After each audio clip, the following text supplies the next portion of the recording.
So now we are back with the third part of this chapter. Chapter का नाम what democracy and why democracy, लोकतंत्र क्या और क्यों है। आई होप आप सभी लोगों ने वीडियो लेक्चर सीरीज के 2 पार्ट देखे होंगे।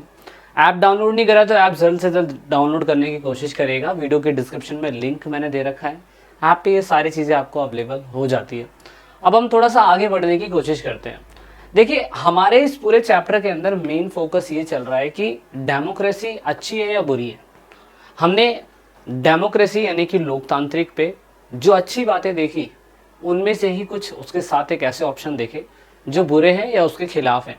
तो उससे हमने एक चीज़ तो बहुत आसानी से पता लगा ली कि डेमोक्रेटेड और नॉन डेमोक्रेटेड इन दोनों सरकारों के बीच में क्या अंतर है।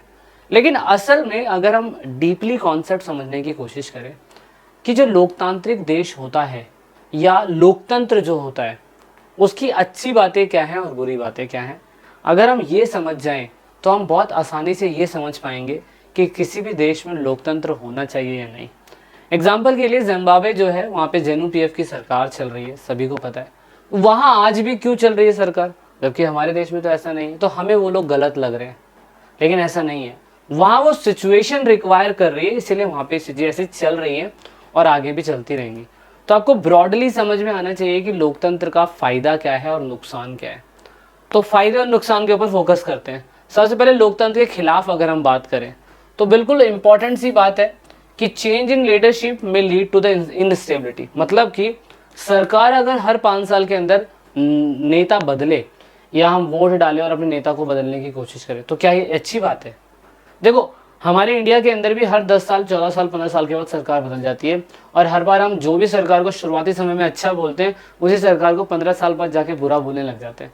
तो ये भी तो लोकतंत्र की एक गलत चीज़ है कि हम इलेक्शन के थ्रू लोगों को जज कर रहे हैं और बार बार सरकारें बदल रही है। तो वहाँ पे भी सरकार, पिछली सरकार किसी और पॉलिसी पे फोकस कर रही थी, अभी की सरकार किसी और पॉलिसी पे फोकस कर रही है। तो ये क्या मतलब है, एक इंसान और बहुत सारे यहाँ पे काम हो रहे हैं, तो ये गलत है। दूसरा, डेमोक्रेसी के अंदर पॉलिटिकल कंपटीशन बहुत बढ़ जाता है और इसीलिए लोग पावर प्ले करते हैं, मतलब शक्ति का खेल। मतलब लोग फिर ये देखते हैं कि भैया हमारी सरकार कैसे न कैसे आनी चाहिए। बाढ़ में जाए जनता की आकांक्षाएं जो होती है, जनता क्या चाहती है, जनता क्या नहीं चाहती है, लेकिन जनता को सिर्फ घुमा दिया जाता है, पूरी तरीके से घुमा दिया जाता है। सरकार, जनता खुद सोचने लग जाती है कि जो पॉलिसी सरकार हमारे लिए लेके आ रही है, असल में वो हमारे लिए यूजफुल है या नहीं है। तो इट मीन्स दैट डेमोक्रेसी का सबसे बड़ा लॉस यही है कि हर सरकार अपनी कुर्सी से प्यार करती है, कुर्सी लाने की पहले सोचती है, और मोरल वैल्यू की तरफ लोग भूल जाते हैं इंसानियत क्या होती है। ये बिल्कुल गलत चीज़ है। दूसरी बात अगर हम देखें, डिसीजन मेकिंग हमेशा डिले होता है।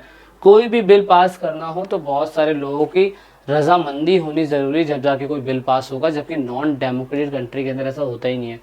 बिल पास होना है तो होना है। दूसरी बात, elected leader may not aware about the best decision.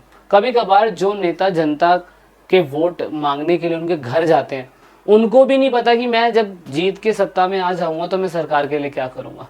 बहुत सारे लोगों को पता है भाई हमारा जो लीडर है, जिसने हमने टिकट दी है, उसने पॉलिसी बना रखी है, हम उसके लिए फॉलो करेंगे। असल में क्या पता जहाँ पे आप इलेक्ट होके आए हो वहाँ पे वो जनता की चीज़ों का रिक्वायरमेंट ही नहीं है। तो इसीलिए ये भी एक बहुत बड़ा लॉस होता है कि जो इलेक्टेड पर्सन होता है ना, जो इलेक्टेड पर्सन होता है, वो इलेक्टेड पर्सन को भैया हम कैसे पता करें। उस इलेक्टेड पर्सन जो है वो जनता के आकांक्षाओं को, जनता चाहती क्या है, वो उसे पता ही नहीं है। तो ये एक बहुत बड़ा लॉस होता है। इसी वजह से मैं कह सकता हूँ कि इलेक्टोरल कंपटीशन जो है उसमें डेमोक्रेसी के अलावा करप्शन बढ़ता है, और साधारण लोग, ordinary people may not understand the meaning of collective goods and hence they should not made a part of the decision making process. और क्योंकि बहुत सारी आम जनता है, उसे पता भी नहीं है कि किस तरीके से सरकार काम करती है, क्या काम नहीं करती है, इसलिए जनता भी पार्टिसिपेट सही तरीके से नहीं कर पाती है लोकतंत्र के अंदर। तो ये थोड़े से लोकतंत्र के गलत चीज़ें। तो अगर हम अब इसके बाद आर्ग्यूमेंट करें डेमोक्रेसी के तर्क को लेकर, मतलब इन फेवर अगर बात करें डेमोक्रेसी के बारे में, तो वो बहुत सारी अच्छी बातें हो सकती है। मतलब जिन भी कंट्री के अंदर डेमोक्रेसी है उसकी खासियत बात क्या है कि democrat is more accountable to people, hence it is better form of government compare to other form the government. मतलब कि अभी तक आपने जेनू पीएफ के बारे में समझा, आपने दूसरी गवर्नमेंट के बारे में समझा, आपने उन गवर्नमेंट के समझने से ये समझने की कोशिश करी कि भैया अगर क्या कहते हैं यहाँ सब पे सरकारें चल रही हैं, बन रही हैं, तो आप नोटिस ये करेंगे कि भैया यहाँ पर उसके कंपैरिजन में डेमोक्रेसी ज़्यादा जवाबदेही होती है। आपने जिस भी नेता को 5 साल के लिए चुना है ना, वो नेता आपको अपना आंसर ज़रूर देगा, या जो भी काम करेगा वो जनता के सामने ज़रूर प्रेजेंट करेगा, और जनता के सामने 5 साल के बाद उसे वोट लेने भी तो आना है। इसीलिए ये सारी चीज़ें ज़रूरी होती है। दूसरी बात अगर हम बात करें, since large number of people are consulted in a decision making process, so democracy enhance the quality of decision making. अगर आप देखो तो डेमोक्रेसी के अंदर जो भी लोग लॉ बनाते हैं, रूल्स बनाते हैं, राज्यसभा के अंदर 545 लोग हैं, लोकसभा के अंदर 250 लोग हैं, तो टोटल मिला के भी अगर हम बात करें तो लगभग 750 से 800 लोग होते हैं। और जब ये कोई भी डिसीजन बनाते हैं तो क्वालिटी ऑफ डिसीजन मेकिंग होती है। ऐसा नहीं कि हिटलर ने कोई लॉ पास करा तो डायरेक्टली वो लॉ पास हो गया। आपने फ्रेंच रेवोल्यूशन पढ़ा तो फ्रेंच रेवोल्यूशन के अंदर डायरेक्टली कोई लॉ पास हो गया बिना किसी बताए, तो ऐसा तो नहीं चलता ना। तो ऐसे केस में हम बोल सकते हैं कि यहाँ पर कहीं ना कहीं डेमोक्रेसी अगर कोई भी डिसीजन मेकिंग का पार्ट बनाती है तो बड़ी ही आसानी से और बहुत ही उम्दा तरीके से क्वालिटी से बनाती है। दूसरी बात डेमोक्रेसी की सबसे अच्छी बात, method to deal with the conflict. मतलब कि डेमोक्रेसी हमेशा कोशिश करती है कि जो भी डिफरेंस कम्युनिटी है उनके बीच में जो भी कॉन्फ्लिक्ट पैदा हो रखा है उसको ख़त्म करने का काम डेमोक्रेसी करती ही करती है। दूसरी बात, such difference can be resolved थोड़ा democracy, it is better in amicable way. That means कोशिश ये करती है कि अगर कोई भी सोल्यूशन कर रही है वो तो बहुत ही विनम्र तरीके से करेगी, विनम्र तरीके से, ये सबसे ज़्यादा ज़रूरी है।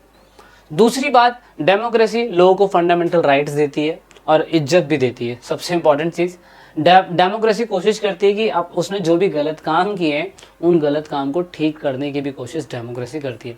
तो अच्छाइयाँ बुराइयाँ आपके सामने हैं, आपको समझ में आ गया होगा कि डेमोक्रेसी अगर किसी कंट्री में है तो कितनी ज़रूरी है, डेमोक्रेसी के लॉस क्यों हैं, और डेमोक्रेसी होना ज़रूरी क्यों, तो डेमोक्रेसी की अच्छी बातें क्या हैं। तो पेपर के अंदर दोनों चीज़ें आती हैं, आपको दोनों चीज़ें समझने की ज़्यादा ज़रूरत है। सो दिस साइड योर विजय है, आई होप आपको चीज़ें समझ में आ रही होगी। This is it in this video, thanks for watching. Download करिएगा ऐप, अधिक जानकारी के लिए हम आपको नेक्स्ट पार्ट में मिलेंगे।